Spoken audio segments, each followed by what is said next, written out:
What is there to push you towards your goals if not fear? Most of us are not monks. Most of us are not like super productive people who are very disciplined. Most of us are driven towards our goals by our fears, right? By the things we want to averse as well. So you don't want to, die being poor. You don't want to see your mother die from an illness that you cannot treat or cannot afford to treat, right? You don't want to spend your life in the same place without seeing the world, let's say, you know? So our aversions and desires are often the things that push us towards our goals.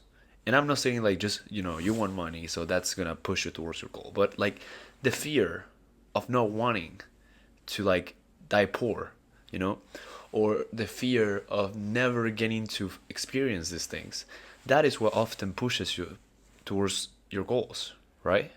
So what happens when you are able to not be disrupted by not having these things? What happens when you are capable of being satisfied with not having them, and when you control your desires in a way in which you are happy with whatever happens to you?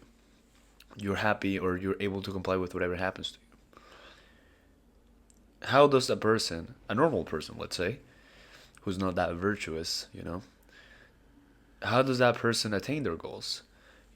If you're constantly gonna be like, hey, yeah, money's good, sure, but I don't need money. If I lose my money, I won't care about it. You know, if my mom dies, my family like turns their back on me, if my girlfriend just cheats on me, if all of these things happen, or things that are at least sort of under your control, like for example being a decent partner, or not losing your job, by being a decent employee, all of these things, even though they're not under your control, if you are indifferent to them, if you don't care about them, it's very likely that you're going to put them even more in jeopardy than they already are, right? By your own negligence, right? So what is there for us when we actually achieve this place, this state of mind in which nothing can truly disrupt you, because you only desire the things that are, within your control, things that are part of your ruling faculty, which is pretty much what Stoicism, or at least Epictetus, preaches, right? And sure, this is a very appealing idea, much more for somebody like me, and I'm pretty sure it might be for a lot of other people. And I think this answer was actually, this question was answered to me very early into me reading or getting to know Stoicism. It was that, if you if your goal, whatever you want, is virtuous enough, then it will prevail. It will not simply go away once you stop desiring externals. For example, helping other people. Um, let's say trying to have more money so that you can, I don't know, like create a safety net for your family or whatever. All of those things are virtuous to want. You know what I'm saying? You're not wanting money so that you can buy, I don't know, drugs or waste it away. You want something that is gonna be good for you and is gonna be good for the people around you, right? The money's not good. It's more like what it procures you with. I don't know if I'm using the word correctly in that case, but you know, it's what it procures that that matters in this sense, you know? So if your goal is virtuous, it will prevail. You will still have it there. If it is not, then it is very likely that you're not gonna longer you will no longer want it anymore, right? Like for example, I don't know, if you're a person who's very materialistic. Sure, you can be materialistic and that can be healthy, like people who are into fashion and that's pretty much their passions, right? That's one of their passions. Sure, that's nice, but if you're just materialistic in a shallow way, like you just want to appear, you want to gain praise, you want to, you know, um, keep appearances with people. If you attain that state of mind, if you achieve um, this this state of mind, if you attain it, you will very likely not be, you know, chasing those things anymore. Ideally, of course, if you have achieved it, provided you have achieved it, you will very likely not like go for these things anymore. You will not be thinking about them constantly, right? So that's a good answer for me. The fact that if your goal is virtuous enough, it will prevail. Like, for example, helping your family, safeguarding uh, your life and those who you love, things like that, right? But what happens when you actually do have goals? And when these goals are, not bad, they're just decent goals, right? They're not going to put your life in jeopardy or your integrity in jeopardy in any way, right? But maybe they're not virtuous enough for you to truly or further care about them. Once you have given up any attachment to externals, like for example money, things such as like your job, I feel like could be put in jeopardy. Your friends, um what else? Could also be your health to a certain extent. you know when you stop caring about externals, you can fall under you can fall in this hole, in this you can like bear the risk of neglecting others, neglecting your job just because you don't care about it. It's like, who cares? You know what I'm saying? Like, things are gonna happen. Things are gonna go either good or bad, anyways. If they go well, then that's fine. If they go badly, then that's fine. It was never under my control, but surely it was under your control. And just this idea of like accepting any evil that could come your way, I feel like could bring you more like evil to your life, just because you're neglecting them. You know, like for example, right now, what I'm doing is recording this video, and I'm actually eating soup. I'm eating soup, and I have a class in like, I don't even know what time it is.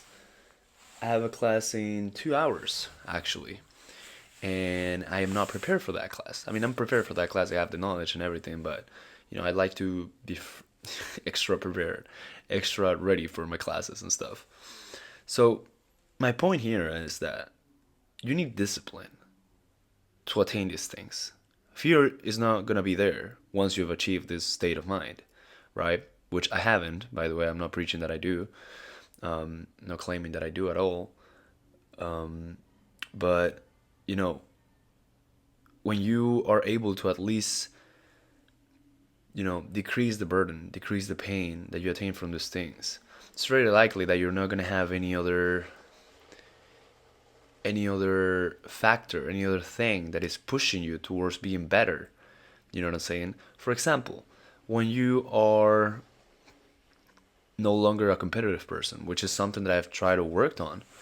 I've tried to work on, not comparing myself to others and understanding that there are different races going on, multiple races going on, and I have my own race, you know, and my best should not be compared to someone else's mediocre performance or best. Does that make sense? I don't know. I don't think I've recorded a video about it, but I will in the future about my comparison.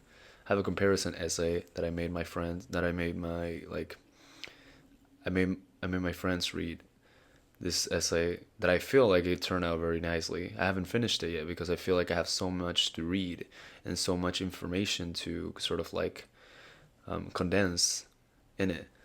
But I got a lot of insights from it that have helped me not compare myself to more people and to you know sort of be okay with doing my best. But that's the problem. How do you know you're doing the best? How do you know you're doing your best? When fear is there,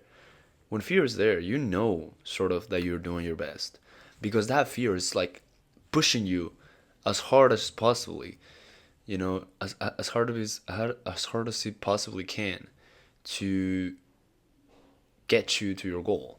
It's like you have to try everything, otherwise this bad thing is gonna happen to you. But what happens when you don't fear these things? Do you try as hard? That's the question. And I don't know. I don't think many of us can answer that question. Sure, we can answer it by saying like, well, just be disciplined and you'll attain it. And sure, I mean that's easier said than done, but truly see the same intensity if you don't fear a negative outcome. You see this, you do you work as hard as you would if you feared it? I don't think so. I highly doubt it, to be honest. But I do understand, I do acknowledge that it's a price worth paying for peace of mind. But you never know what you're missing out, you know? Fear, competitiveness, burning desire have pushed man, or people rather, not man, have pushed people to attain great things in life, right? I guess even though, one would think it is easier for you to attain your goals when you're calm and, not disrupted by these things, maybe we're skipping over the fact that you actually have to put a lot of discipline and a lot of, like, like, what would be the word? I forget the word. Just discipline and a lot of honesty, you know, to yourself when you're being a bitch, when you are procrastinating, when you're not doing your best, when you're being complacent with yourself. But like I said, in my perspective, it is a price worth paying, and it is something that I should probably work on, and we should all work on, just to not be disrupted by externals, but to worry about only what we can do, and to not fail ourselves. And this is nicely linked to my essay on comparison, because on my essay of comparison, I don't recall exactly what I said, but I feel like there's a huge linkage, and I want to put it in this video, so I'm gonna try to think about it. Um, I think the linkage was that, you know, you don't want to only achieve or attain some gratification. You don't want to get gratification from being better than somebody else. Because being better than doesn't mean that you're good. You know, somebody can be doing very badly, and you will compare yourself to them and do poorly. Or do mediocrely, let's say. Um, and you will, be so proud of yourself. You will be so happy because you defeated someone. But truly, you didn't really defeat someone. You don't have much to be happy for. You could have done your best, but you only did enough to surpass this person. So I feel like that's pretty much the same thing we're doing when we are at like chasing externals. you know when we are being driven by like desires or fear or competitiveness. Well, I mean that's pretty much the same thing, but when we're driven by fear, for example, it's much more novel, it's much more rewarding to do things because they're right, and because that's what is demanded from you: to be a good man, to be competent at work, to be a good friend, to be smart, to manage your money correctly, to not indulge. I feel like these are things that, you know, they're required from us by fear in order to attain our goals, but one who's virtuous enough should be able to show these virtues, show these virtues without any pressure, you know? It's like being a good person just because you don't want to go to jail.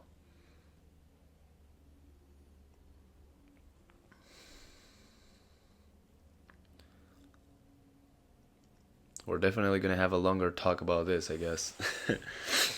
That's it. I gotta go study.